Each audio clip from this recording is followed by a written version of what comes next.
know from doctors, Rita Levi-Montalcini, for instance, studying our brain, he says that we have two brains. One is the primitive brain of the primordial man, and the other one is the civilized. The first is the warrior, the chaser, cacciatore, chaser, right?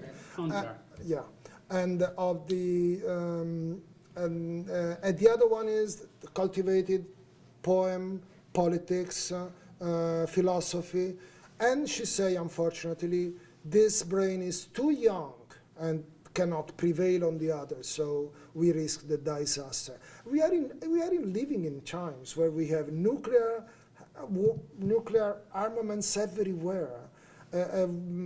Biological warfare is possible. I mean, what should we wait for? That we use those armaments? I agree. We have no choice. However, if war is obsolete, how come the international law does not declare it illegal, a criminal act for everyone? It has been done, and the results, it's like prohibition. You veto alcohol and people become drunken, starting you and me, because it's vetoed and we have the pleasure to do not obey law. So it has been done. After the first... It is in the books that the war is criminal? You had the President of the United States, Woodrow Wilson, going to the peace talks in Versailles and imposing to the others that armaments were useless. And you know what happens with the Nazism, fascism, colonial wars, the Spanish War, and the United States were the first to say to Wilson, you are crazy. They didn't accept, they were not member of. So the problem is, number one, when we say war, what are we saying? Because I say war is obsolete, but I talk about classical war, Second World War style, okay? I know that violence exists. You cannot avoid violence. The problem is how you treat violence. I give you an example. Yesterday, watching TV, I knew that the Briton terrorist belonging to IS who was killed by a drone with 2 missiles. So to kill a man, you use 2 missiles. You understand where we are with that? This is a panoplia. You cannot continue. I mean, you can't, because the effects will be too dangerous for humankind. So we have to find a way, not vetoing, creating conditions to diminish the use of armaments and to use of war. It's the same with guns, with police. One of the debate in America nowadays is, should the arms be vetoed to common people because too many are killed by those arms? And many arguments come pro and contra.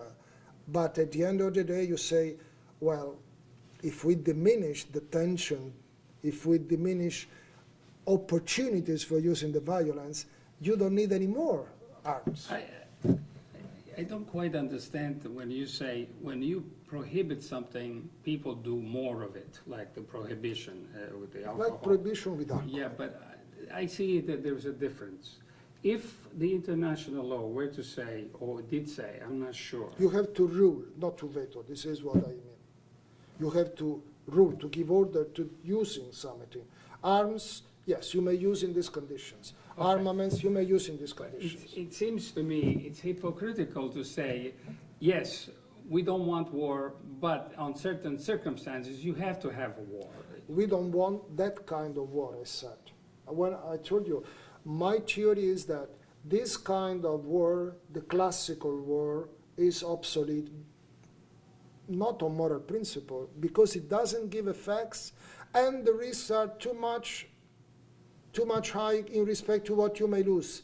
If I check what you may lose... You may say it's not practical, but there are people who want to go to war because of certain interests, private or national. My worry is that, for example, the US invaded Iraq for some reason or another. Why didn't the international law or court of law, or even the people around outside of USA, you cannot do this. This is a criminal act, and Because if you do, had no power to avoid okay. it. So that's what I like to come. You had not. United States, listen, United States refuse to make other nations judge their soldiers. If an American soldier commits a crime somewhere, they take him and they judge in America. It's a privilege of the power. Okay, privilege of the power. Second, they did not accept the Universal Criminal Court, together with China and Israel. The bad camera is in a way, I mean, Israel is a special condition. I'm not blaming Israel, but you understand it's a very special situation. China, is that a camera? This is a good friend of America. So America has its own pride, being a power. I may do that, I do, simply. Okay. What is what So, always the power did. It's not. It's all the power. We may say that America is using with calm its power. If we look to Great Britain or to Roman Empire before, I mean, we had even or Soviet Union. Yeah, America is using Discreetly. in an acceptable way, but it's a power. No way. It's a power. That means the law exists, but for the powerless and not for the Well, powerful. the lion's share and. So we are not that far away, because if you say war is obsolete and war is a crime, but then when somebody commits... I didn't say war is a crime. Well, it should be a crime. I mean, we are talking in political terms, not in juridical terms or in ethical terms. My argument is the following. Number one, the classical war do not give effects. They are useless. So you kill people, your own people and the others, and you have no result. So what is that? Let's try to look at another possibility. Second argument, the risk in escalation nowadays with all those armaments spread everywhere because you have no more control, being no more the bipolar war, everyone who has money buys and there is always someone selling. You have no control. The risk is so high that you have to avoid possibility of using as much as you may. Otherwise, you have very, very huge risk. What you imagine if those terrorists may have nuclear arm in their hands, and if someone sells nuclear arm because there are, or they take from Assad or from Syria biological or chemical weapons, will they use or not? Of course they will use it. So that's why I say there are two political arguments. Then, of course, we may use other arguments, morality, ethnic morality, or juridical arguments, which are respectable, but we are now, I guess, talking in political terms, no? You also presented the idea of the aggregation of nation and to diminish, I imagine, the possibility of war. If there are only 5, let's say, or 4 or 5 regions on the earth, and all these nations aggregated to one another do not have war, and then the war between 2 regions may happen, but more seldomly. Well, look at the Balkans, which we remember very well. Forget about Second World War, France fighting with Germans, but France and Germany always fought. Britons with France, Napoleon, and said, now no more war in Europe for the time being. But look at the Balkans, which is Yugoslavia. All those nations coming from Yugoslavia were ready to kill each other. I mean, it was their pleasure. In order to be part of the European Union, they had to abandon any idea of fighting, and they do. Even Serbia, so nationalistic, now has a majority of people voting, saying, forget about our nationalistic demons, because it's better that our future happens with Europe. It happens. It starts being the same in Africa. Africa, we look at Africa as a place where they kill each other, nations. It's happening the same. They are not starting. They are going.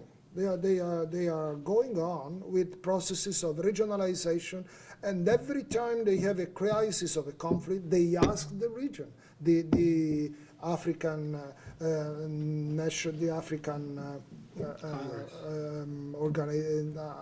United African Organization to intervene with their troops, and they, in a way or another, they settle the situation. So this is it shows that it works, this system. Well, your doubt is in future, when you have 3, 4, 5 huge regions, they will fight against each other. No, because their culture is a Pacific culture. They were born on the assumption that they had to refuse war and to cooperate among themselves. So why should they attack the others when they have been nurtured by a culture of cooperation and peace? Is the UN obsolete?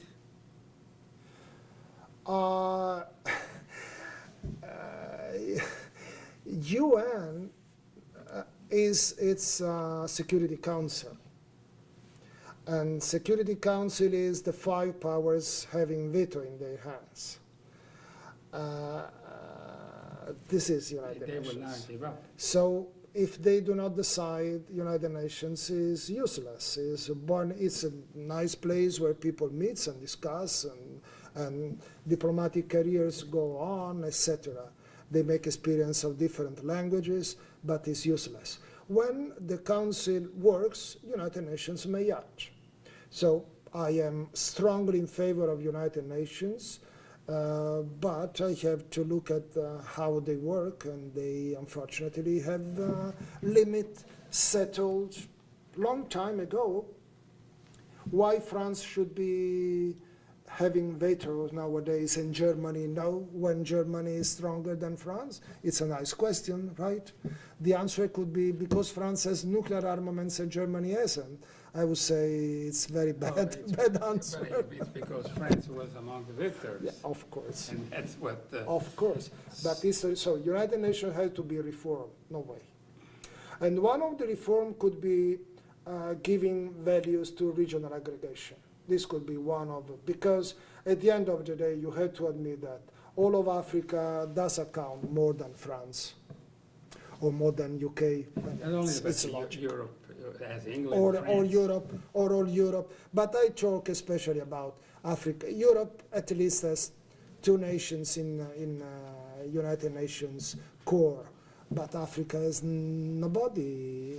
Asia has China, which is not precisely all Asia. Now, in order to have this aggregation of nations, as you say, I think you have a special word. Cooperative regionalism. Cooperative regionalism. It requires some sort of diplomacy or serious international cooperation and good relations. My question to you is international relations and diplomacy the same thing?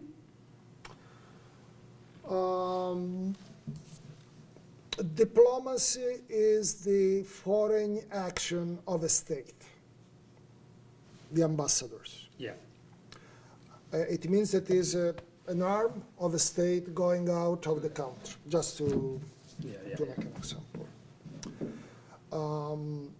International cooperation gives more the idea of the system resulting from the melting of interest, actions of the state, action of our international organization, United Nations, churches, religions, So etc. in a way, the international relations may survive, but diplomacy, it seems, it was born to spy other nations. No, diplomacy is the way, it's an instrument which allows the state to Which could be to act and to be represented. Could be also eliminated, because I don't think it would... Well, how will the state act? I mean, if I am an Italian citizen, if I lose my passport, I have to fly back to my country. If I don't have here a diplomatic service, how could I be back? I mean, in the last minute or so that remains to us, I would like to speak about the Italian democratic system that it exists today.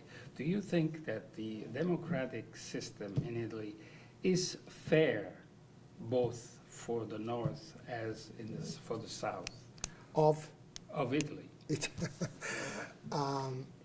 Because democracy is governed by the vote, and the vote... Yes. You see, there is a famous phrase of Churchill, very well known. You don't have to convince me how bad is democracy. The fact is that every other system I know is even worse. Democracy could be declined in many ways. When we say democracy, we think to voting and to American system. It's wrong.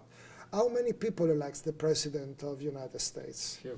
So 50% is not going to polls. I'm referring to No, Europe, no. democracy and the South and the effect that it has on both the North No, and but the South. the problem is that democracy is a kind of aspiration. It's summiting, but then you have to build up the true democracy. And democracy at the end of the day means participation and control. Now, in the South, you have less participation and less control than in other parts of the country. Less participation because there is fewer population, there are numerically fewer people? No, it's not true that they are always less. I mean, no, because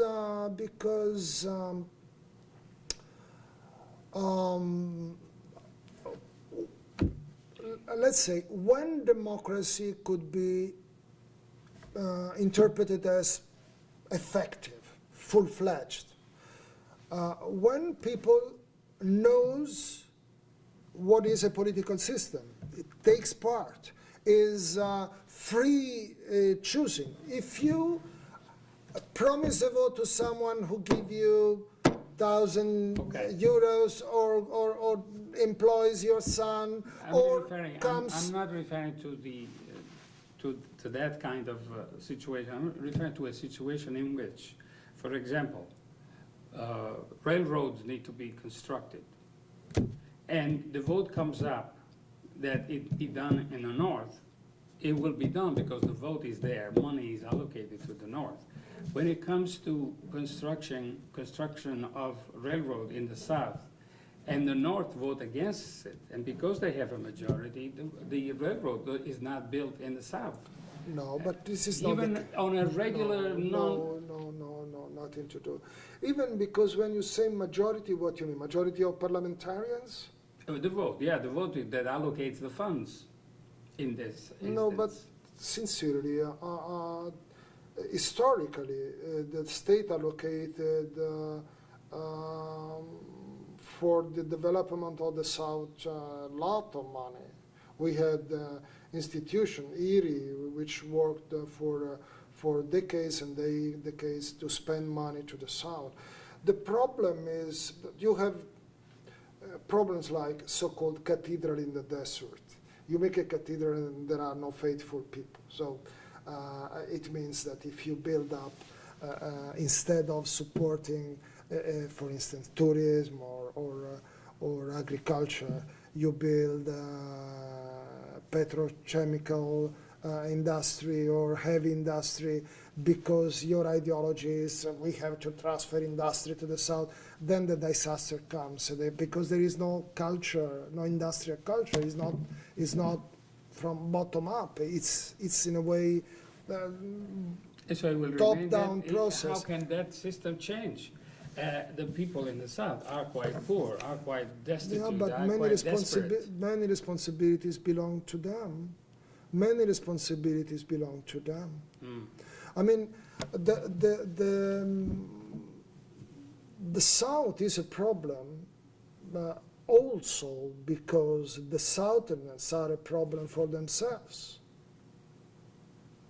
And they are the first to say that just 3 months ago, the party in government made a conference on the South, and many leaders of that party coming from the South saying, let's stop to blame the North, the responsibilities are ours. So the responsibilities are not all, but part of the responsibilities belong. It's the same when you transfer money, for instance, to developing countries, and the leaders put in their pocket and the money go to Switzerland.